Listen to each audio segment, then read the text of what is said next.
use the format here. Didn't feel like pulling up the green screen today, so we're using some AI to try to virtual green screen.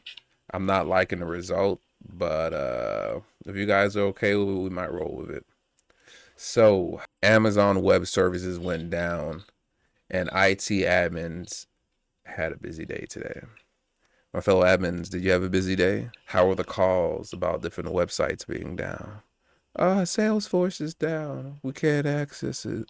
Spotify is down. You shouldn't be on it. But stuff went down, and many meetings later, it turns out it was not our responsibility to bring it back up. We just had to monitor and alert. Or not me, but other people. Let's see here. So AWS went down this morning, and when it went down, it took down thousands of websites, including sites like Snapchat and Reddit. I've been used services like Snapchat since high school, and Reddit since senior year or early college. I don't know when the last time I logged in, but people noticed and they complained. Seems like this large DNS malfunction started in AWS's North Virginia cluster known as US East 1. And when US East 1 went down, it took down a big chunk of the internet with it.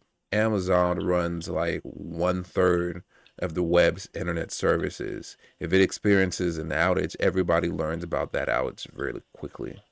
So I wonder what actually caused it. Amazon's definitely going to be running a root cause analysis. So it seems that the outage started from an internal Amazon service known as Elastic Compute Cloud, which helps Amazon with on-demand capacity within AWS. Things got back to normal at around 3 p.m. today. Services should be restoring.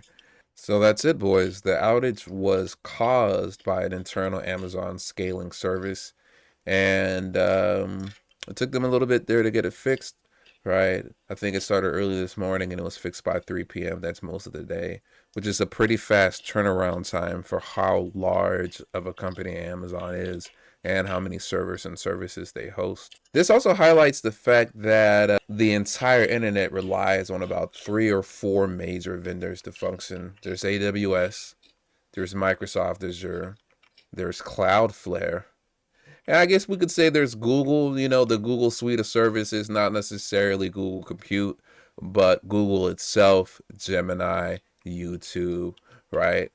The internet used to be a distributed network of various sites and websites. Now it's more or less 5 or 6 monolithic companies that have a stranglehold over the entire thing. If Cloudflare went down, I think something like 20 to 25% of the internet would go with it. If Amazon went down, 30% of the internet would go with it.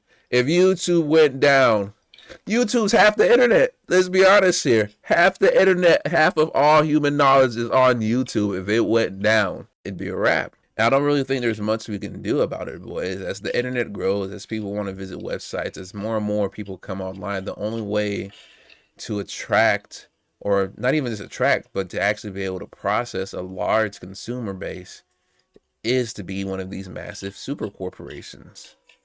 One of the reasons YouTube is so hard to beat isn't just because it has all the videos ever, right? Or it's a preferred platform for people to come and speak with one another, but it's because it's one of the few platforms you can go on where you can click a video and it loads more or less instantaneously.